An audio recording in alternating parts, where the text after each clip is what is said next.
अगले 72 घंटों में क्या होने जा रहा है ये भी आपको बताएंगे। पीटीआई गवर्नमेंट बनाने में जा रही है, खान साहब का पैगाम आ गया है।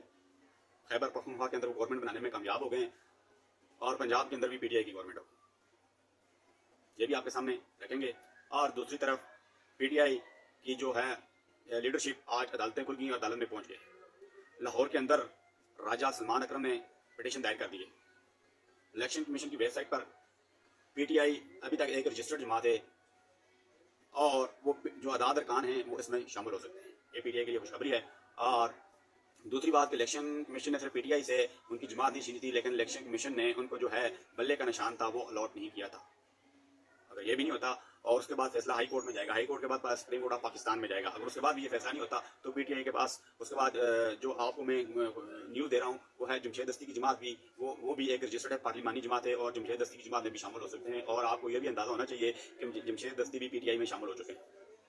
अगर ये भी नहीं है तो मौलाना राजा नासर जो है वो भी खान साहब को 6 फरवरी को उन्होंने मुलाकात की थी, वो भी अपारा चनार से जीत चुके हैं और उनकी भी जमात जो है पार्लिमानी है, पीटीआई उसमें भी शामिल हो सकते हैं। और उसके बाद तीसरी जमात है पीटीआई के पास, वो सुन्नी इत्तेहाद कौंसिल है और पीटीआई के वर्कर उसमें भी शामिल हो सकते हैं।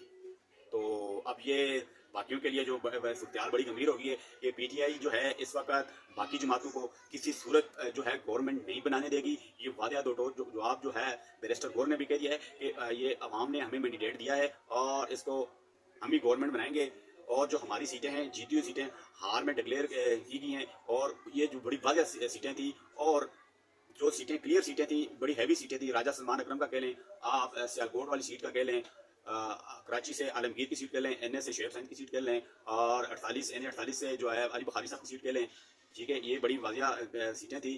तो जो हार में डिक्लेयर की गई और मियाँ साहब वाली सीट, और मियाँ साहब कैसे जीते, ये भी जो है जीती हुई सीट जो है मियाँ साहब हार गए थे और मियाँ साहब को जो जिताया गया 12 बजे के बाद।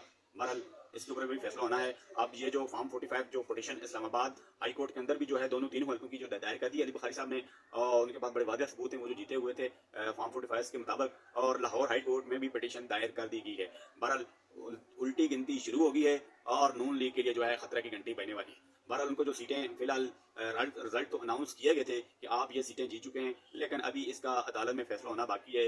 अब यही है कि जो पीटीआई अपनी सीटें जीती हुई हैं वो अब इंशाल्लाह अदालत के जरिए वापस लेने में कामयाब होगी।